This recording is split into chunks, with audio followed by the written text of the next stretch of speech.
اس تابوت کے ساتھ اسی طرح کی عقیدت وابستہ ہے جیوز کی، جس طرح کی ہماری عقیدت نبی صلی اللہ علیہ وآلہ وسلم کے تبرکات کے ساتھ ہے۔ تابوت سکینہ میں سیدنا موسیٰ علی نبینا وعلیہ الصلاۃ والسلام اور سیدنا ہارون علی نبینا وعلیہ الصلاۃ والسلام کے تبرکات موجود ہیں، یعنی عصا موسوی یہ جو وہ کلیم کرتے ہیں۔ اسی طریقے سے ان کا جبہ مبارک، تورات کی تختیاں جو اللہ تعالیٰ نے دی تھیں کوہ طور پہ ان کو، وہ یہ کلیم کرتے ہیں یہ ساری چیزیں تابوت سکینہ میں موجود ہیں۔ سکینہ یعنی دل کو سکون دینے والی تابوت، ایک ایسا بکسا بڑا سا جس میں ان کے دل کے سکون والی چیزیں موجود ہیں۔ ہمارے لیے یہ امپورٹنٹ اس لیے بھی ہو جاتا ہے کہ قرآن حکیم میں تابوت سکینہ کا ذکر آیا ہے، تو ظاہر ہے کہ اگر بنی اسرائیل کی ہسٹری کی کسی بات کو قرآن بیان کر رہا ہے اور اس کو منوان اسی امپورٹنس کے ساتھ بیان کر رہا ہے تو پھر وہ پھینکنے والی بات تو نہیں ہے۔ تابوت سکینہ کا ڈیٹیل ذکر جو ہے وہ آپ کو سورۃ البقرہ کے اندر پارہ نمبر 2 کے بالکل اینڈ میں ملے گا۔ بنی اسرائیل کی ہسٹری کے پوائنٹ آف ویو سے میں آیات آپ کو بتا دیتا ہوں۔ اصل میں بنی اسرائیل کے بارے میں سورہ بنی اسرائیل کے سٹارٹ میں ہے کہ اللہ تعالیٰ نے ان پر 2 عروج اور 2 زوال بھیجے تھے۔ ان کا جو پہلا عروج ہے نا وہ حضرت طالوت علیہ السلام کے ذریعہ ہے، اور اس کے بعد حضرت داؤد علیہ السلام منظر عام پہ آئے، اور پھر ان کے بیٹے سلیمان علیہ السلام۔ ان کی جو پہلی خلافت راشدہ ہے وہ ان 3 بندوں پر مشتمل ہے، حضرت طالوت کے 16 سال، حضرت داؤد کے 40 سال، اور سلیمان علیہ السلام کے بھی 40 سال۔ آلموسٹ آپ سمجھ لیں 100 سال ان کی خلافت راشدہ رہی ہے۔ ان کا وہ پہلا عروج تھا۔ اس میں میرا مسئلہ نمبر 127A ڈیٹیل سے ریکارڈڈ موجود ہے۔ اس کا آغاز کہاں سے ہوا کہ جو وقت کے پیغمبر تھے سموئیل، ان کا نام قرآن میں نہیں ہے لیکن تورات میں ملتا ہے۔ ان کو بنی اسرائیل نے کہا کہ ہم کافروں کے ہاتھوں پٹ رہے ہیں، آپ ہمارے لیے کوئی ایسا سپہ سالار مقرر کریں کہ اس کے نیچے ہم جہاد کریں اور ہم کافروں سے یروشلم اور شام کی حکومت واپس چھینیں، ہمارے آباء و اجداد کا وہ مسکن ہے۔ یہ پورے کا پورا واقعہ سورۃ البقرہ میں پارہ نمبر 2 کے بالکل آخری 2 صفحے پڑھیں نا، پارہ نمبر 2 کے آخری 2 صفحے جہاں سے تیسرا پارہ شروع ہوتا ہے اس سے پہلے والے، وہ سٹارٹ ہی اس سے ہوتا ہے۔ اب میں ساری آیات پڑھ کے اگر بیان کروں گا تو آدھا پونا گھنٹہ لگ جائے گا۔ اصل میں جو چیز ہے وہ تابوت سکینہ والی ہے، وہ میں آپ کو بتا دوں گا۔ تو پھر حضرت سموئیل علیہ السلام نے ان کے لیے جو ہے وہ طالوت کو مقرر کیا ان کا سپہ سالار۔ حالانکہ انہوں نے پہلے کہا تھا کہ جب میں سپہ سالار مقرر کروں پھر آپ نے اختلاف نہیں کرنا، وہی ہوا۔ انہوں نے کہا کہ یہ ایک عام سا آدمی ہے، غریب آدمی ہے، اس کا اونچا سٹیٹس نہیں ہے۔ تو انہوں نے کہا کہ اللہ تعالیٰ نے اسے علم اور جسم میں طاقتور بھی تھا اور علم بھی تھا، تم پہ فوقیت دی ہے۔ اللہ تعالیٰ نے یہ تو نہیں دیکھنا بھی کون اونچی نسل کا ہے، اللہ کے لیے تو سارے برابر ہیں۔ تو اس وقت پھر اللہ تعالیٰ نے وحی کے ذریعے حضرت سموئیل علیہ السلام کو ایک چیز بتائی تھی جس کی وجہ سے بنی اسرائیل کو صبر آ سکتا تھا، اور وہ یہ ہے جب انہوں نے اختلاف کیا انہوں نے علمی دلائل تو رکھے لیکن یہ کہاں سے یہ لوگ ماننے والے بنی اسرائیل، تو وہ اللہ تعالیٰ نے سورۃ البقرہ کی آیت نمبر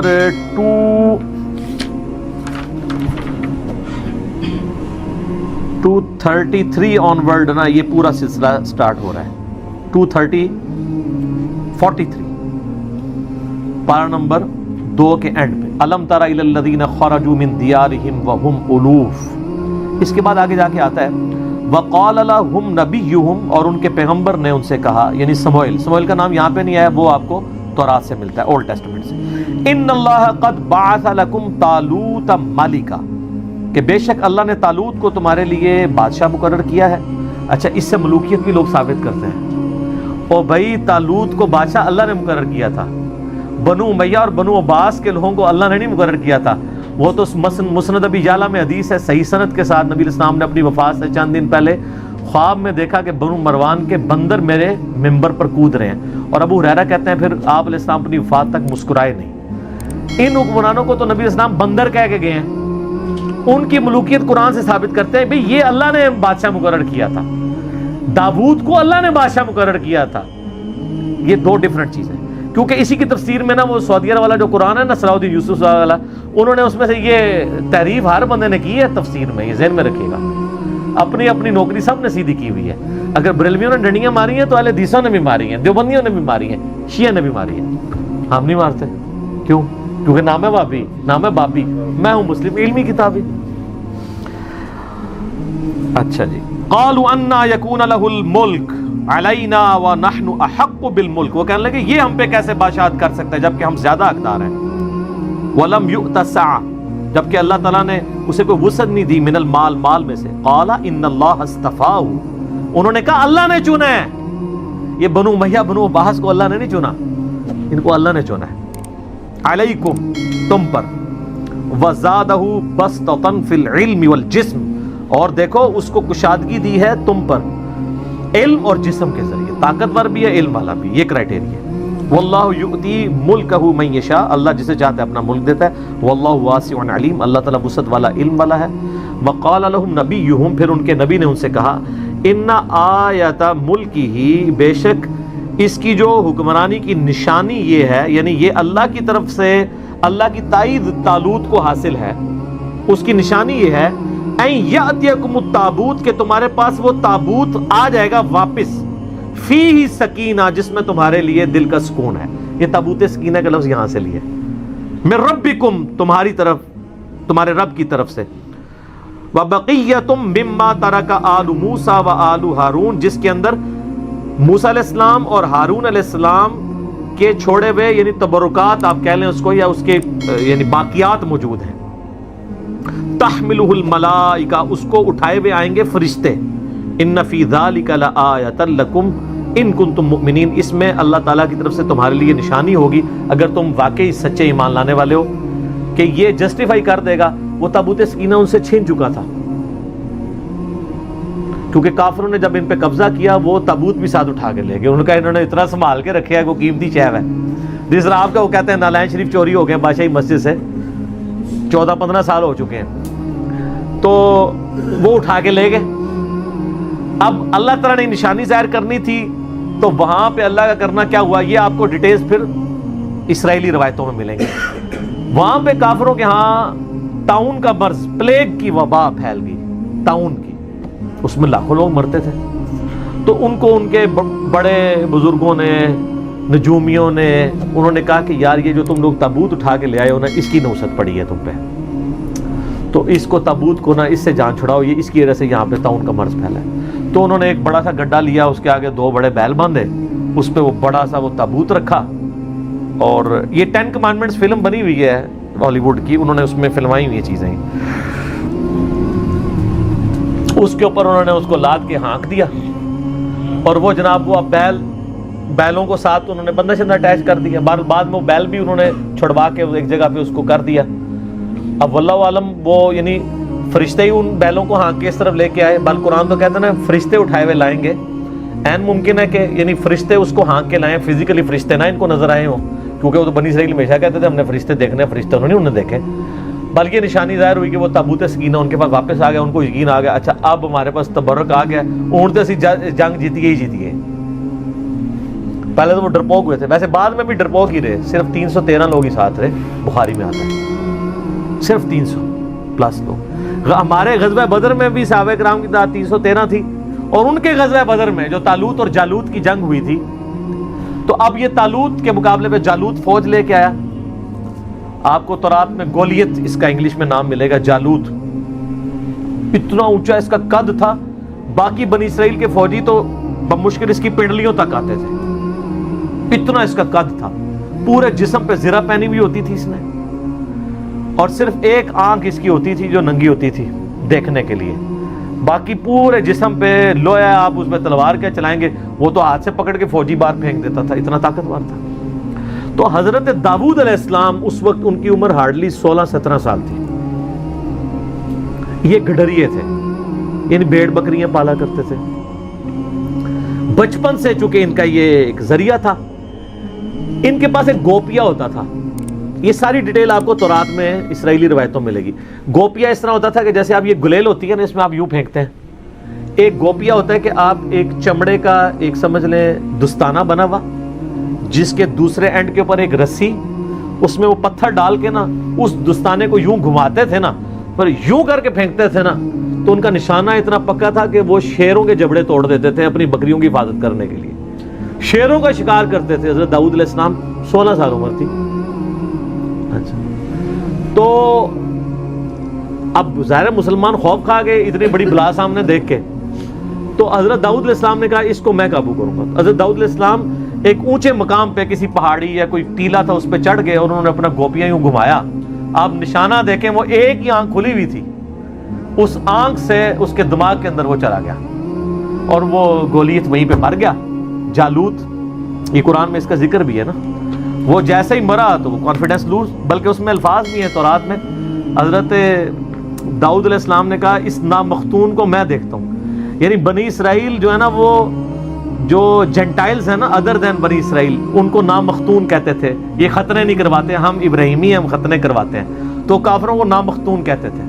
کہتے میں اس نامختون کو دیکھتا ہوں. پھر اس میں آپ دیکھیں نا, اس میں اللہ تعالیٰ نے ذکر بھی کیا ہے نا, انہی آیات میں آگے چل کے آتا ہے کہ اللہ تبارک و تعالیٰ نے کس طریقے سے وَقَتَلَ دَاوُودَ جالوت, قتل کر دیا داود نے جالوت کو. وَآتَاهُ اللَّهُ الْمُلْكَ وَالْحِكْمَةَ, تو اللہ نے ان کو بادشاہت اور حکمت. وَعَلَّمَهُ مِمَّا يَشَاءُ, اور اپنے علم میں سے جو چاہا سکھا دیا. یعنی پھر حضرت داؤد علیہ السلام منظر عام پہ آ گئے. وہ تو پھر سمجھ لیں آپ مین آف دا میچ قرار پائے نا اس پوری جنگ کے. تو پھر حضرت جو طالوت تھے, جو آرمی چیف تھے, انہوں نے اپنی بیٹی کی شادی کر دی حضرت داود کے ساتھ. 16 سال تک حضرت طالوت پھر مسلمانوں کے حکمران رہے. جب وہ فوت ہوئے تو ان کے سکسیسر پھر بنے حضرت انہی ساری چیزوں کو تو وہ پلی لیتے ہیں نا شیعہ بھی. وہ کہتے ہیں اگر حضرت طالوت کا داماد جو ہے وہ سکسیسر بنا ہے تو مولا علی کو بھی بننا چاہیے تھا. دوسری وہ دلیل اس سے لیتے ہیں کہ دیکھیں قرآن نے کرائٹیریا بتایا ہے کہ کرائٹیریا کسی بندے کا عمر میں بڑا ہونا نہیں ہے, علم اور جسم میں. تو وہ کہتے ہیں حضرت علی بہادری میں بھی باقی صاحب سے زیادہ تھے اور علم میں بھی زیادہ تھے, تو حضرت علی کا حق بنتا تھا. یعنی وہ دلائل قرآن سے بھی پکڑتے ہیں. یہ میں نے ضمناً ذکر کیا, میں اب اس ٹاپک کو انٹینڈڈ چھوڑ رہا ہوں. تو وہ سیم یہ والی آیات ہی پڑھ رہے ہوتے ہیں. تو حضرت طالوت کے داماد حضرت داؤد علیہ السلام, پھر وہ 40 سال مسلمانوں کے حکمران رہے. پھر ان کا بیٹا آگے سے حضرت سلیمان ابن داود, وہ 40 سال مسلمانوں کے حکمران رہے اس وقت, یعنی جو مسلمان تھے. تو اس میں وہ تابوت سکینہ کا ذکر ہے. باقی ظاہر تبرکات سے ہمیشہ سے انسانوں کو عقیدت رہی ہے, اور یہ تبرکات کی عقیدت کو بری چیز نہیں ہے اگر وہ جینون ہو. یہ صحیح وسیلہ شخصی ہے, یہ بات یاد رکھیے گا, یہ صحیح وسیلہ شخصی ہے. صحیح بخاری کے اندر حدیث ہے نا کہ ام سلمہ کے پاس کچھ اصحاب آئے, تو انہوں نے ان کے پاس آبزرو کیا کہ محلے والے ان کے پاس برتن پانی کے بھیجتے ہیں. تو انہوں نے نبی علیہ السلام کا ایک بال مبارک ایک ڈبیا سے نکالا, اور اس ڈبیا کو کہ وہ اس بال مبارک کو اس پانی کے لیے جو برتن تھے اس میں گھول کے تو وہ محلے والوں کو واپس کرتے تھے. تو وہ صحابی نے جب پوچھا تو ام سلمہ ہماری ماں نے, ام المومنین نے کہا کہ نبی علیہ السلام کا یہ بال مبارک ہے میرے پاس, اور ہم اس کا دھون مریضوں کو شفا کے لیے پلاتے ہیں. یعنی کوئی مریض ہوتا ہے میں اس کو گھول کے دیتی ہوں, شفا ہو جاتی ہے. یہ صحیح بخاری میں سر, یہ کوئی کہانی شریف نہیں ہے, بخاری شریف ہے. لیکن واقعی جینون اگر بال مبارک. صحیح مسلم میں ہے کہ اسما بنت ابی بکر نے نبی علیہ السلام کا ایک کالا کسروانی طیالسی جبہ نکالا. کسروانی طیالسی کہتی کالے جبے کو تھے, جو پرشین امپائر کا, فارس کا, جس طرح سندھی اجرک کو ریڈ کہنے کی ضرورت نہیں, وہ ریڈ ہی ہوتی ہے. اور کہا کہ یہ نبی اسلام پہنتے تھے اور ہم اس کا دھون مریضوں کو شفا کے لیے پلاتے ہیں. یہ مسلم شریف میں حدیث ہے. اس میں اسما بنت ابی بکر کہتی ہیں کہ نبی اسلام پہنتے تھے, پھر حضرت عائشہ کے پاس رہا, اور جب میری بہن عائشہ مرنے لگی تو میں نے وفات کے ان سے یہ لے لیا تھا. تو نبی علیہ السلام کے تبرکات سے صحابہ وسیلہ حاصل کرتے تھے. تابوت سکینہ کا ذکر بھی قرآن میں موجود ہے. بس اب اس کے آگے جو صفرے لوگوں نے لگانے شروع کیے نا کہ کچھ کرنے کی ضرورت نہیں ہے, بس تبرکات پہ چلتے رہو, نہ نماز پڑھنے کی ضرورت ہے نہ کوئی اور کام کرنے کی ضرورت ہے. تو سر پھر تبرکات, جن کے پاس کعبہ تھا وہاں پہ بھی جب برے کام آئے تو اس تبرک نے کوئی فائدہ تو نہیں دیا. جس سرزمین میں خانہ کعبہ اور مدینہ شریف سے بڑے کو تبرکات ہیں, جہاں ہمارے نبی علیہ السلام اور ان کے جانسار صحابہ اور اہل بیت کی قبریں ہیں, ان کی جسم دفن ہے, آپ دیکھ رہے ہیں وہاں پہ، کل میں وہ ٹی وی پہ دیکھ رہا تھا، اور رات فتح علی نے بھی، اور وہ خبروں میں سن رہا تھا، اور پتہ نہیں کون کون سے آپ کے موسیقار وہاں پہ جا کے وہ جو ہے وہ راتیں لوگوں کی برباد کر رہے ہیں ادھر جا کے. وہاں پہ کلب کھل گئے ہیں، سب کچھ ہونا شروع ہو گیا. تو وہ برکتوں کا تو کوئی فائدہ نہیں. وہ دنیا پہ قدر ایفرٹ ہے، برے کام کریں گے نتائج آخرت میں بھگتیں گے، دنیا میں بھگتے نہ بھگتے. دنیا میں اللہ نے آپ کے ذمہ کیا کہ آپ نے دین کو اسٹیبلش کرنا ہے. تو تبرکات کا فائدہ تبھی ہے جب کرتوت بھی ٹھیک ہو، ورنہ تبرکات سے کچھ بھی نہیں ہوگا. ہاں کرتوت ٹھیک ہو، تبرکات کا وسیلہ ضرور بھی پیش کریں آپ، اس کا فائدہ ہوتا ہے. لیکن جو جعلی تبرکات ہیں نا سر، ہم ان کو نہیں مانتے. یہاں تو نبی علیہ السلام کو چھوڑتے ہی انہوں نے بزرگوں کے تبرکات بنائے ہوئے ہیں. آپ کشف المحجوب میں ابو الحسن خرقانی والا چیپٹر کھولیں تذکرۃ الاولیاء میں، وہ کہتے ہیں جی بازید بستامی جو ہے وہ خلیفہ ہیں امام جعفر صادق کے، اور ابو الحسن خرقانی خلیفہ ہیں بازید بستامی کے. اور کہتے ہیں محمود غزنوی نے جب یہاں پہ حملہ کیا تو وہ اس کے حملے ناکام ہوتے تھے، تو ابو الحسن خرقانی کا کرتا اس کے پاس موجود تھا. ایک دن اس نے کرتا پکڑ کے اس کرتے کے وسیلے سے دعا کی تو محمود غزنوی کو فتح ہو گئی. سبحان اللہ. اچھا وہ کہتے ہیں فتح ہو گئی تو رات کو ابو الحسن خرقانی خواب میں آئے. انہوں نے کہا تو نے میرے کرتے کی اتنی کم قیمت لگائی ہے. ذرا گال سننی کہانی، میں تے کہانی جتھے بھی لبے گی تو میں کٹ کے برے ماراں گا. یہ بریلوی دیوبندی دونوں تذکرۃ الاولیاء چھاپ رہے ہیں. نقشبند سلسلے کے بابا جی ہیں ابو الحسن خرقانی، بازید کے خلیفہ.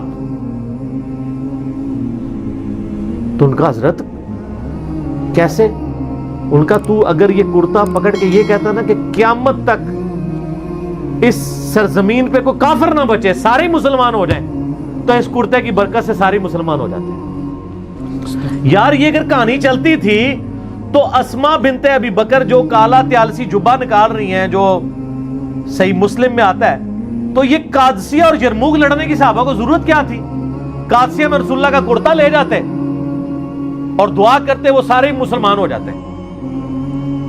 اگر نبی کے کرتے سے نہیں ہو رہے تو آپ کے بنائے ہوئے جو آپ نے خود نام دے دیے ہیں بزرگوں کو، ان کے ناموں کے ساتھ تبدیلیاں آ جانی ہیں.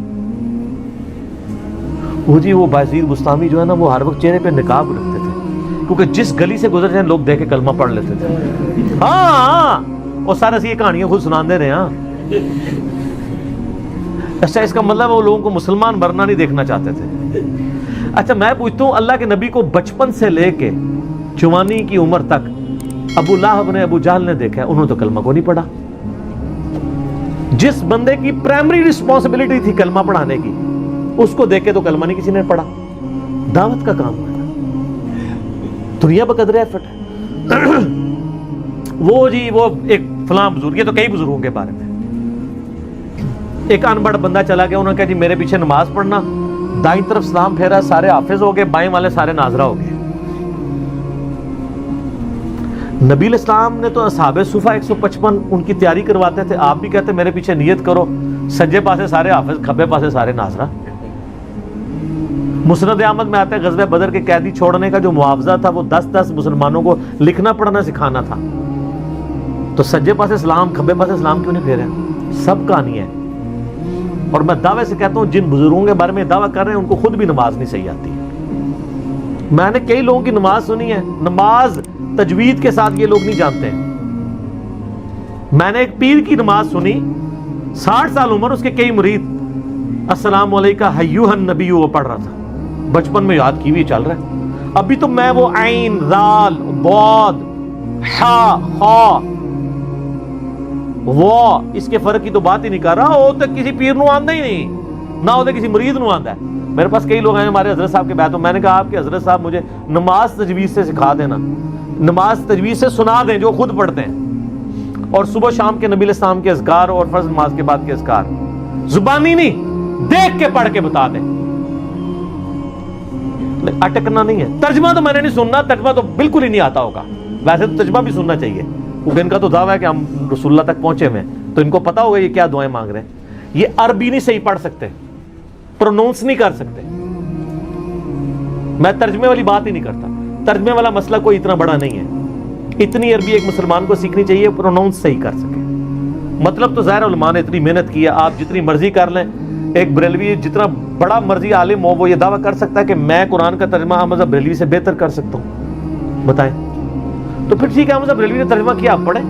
مجھے کہتے ہیں لوگوں کو جو عربی سیکھنے سے روکتا ہے، میں کب روکتا ہوں؟ میں کہتا ہوں عربی ضرور سیکھیں، لیکن الٹیمیٹلی جب آپ عربی سیکھ کے ترجمہ کریں گے بھی نا، آپ کے ترجمے کو کسی نے نہیں ماننا. تو آپ دوبارہ سے ویل انوینٹ نہ کریں، پہیہ ایجاد نہ کریں. پہیے بک رہے ہیں، آپ لیں. کوئی دو بندی بڑے سے بڑا مفتی آج کا جرت کرے گا کہ میرا ترجمہ اشرف علی تھانوی سے بہتر ہے، تو آپ اشرف علی تھانوی صاحب کا ترجمہ اردو والا لیں اور پڑھیں، اس پہ عمل کریں. ہم تو کہتے ہیں علماء سے ہی پوچھ کے چلیں. ہم کب کہتے ہیں اپنے ترجمے خود کریں؟ یہی پلیٹ فارم ہے جو واحد پلیٹ فارم ہے جو کہتا ہے بریلوی ہو تو احمد رضا بریلوی کا ترجمہ پڑھ لو، دیوبندی ہو تو چلو اپنے اشرف علی تھانوی کا پڑھ لو، اہل حدیث ہو تو جناح گڑھی کا پڑھ لو، شیعہ ہو تو سید فرمان علی شاہ صاحب کا پڑھ لو، اور اگر سادہ سے مسلمان ہو مودودی صاحب کا پڑھ لو، فتح محمد جلندری کا پڑھ لو، اور پڑھو صحیح. اگر آپ کو ہماری ویڈیو اچھی لگی تو ہمارے چینل کو سبسکرائب ضرور کریں.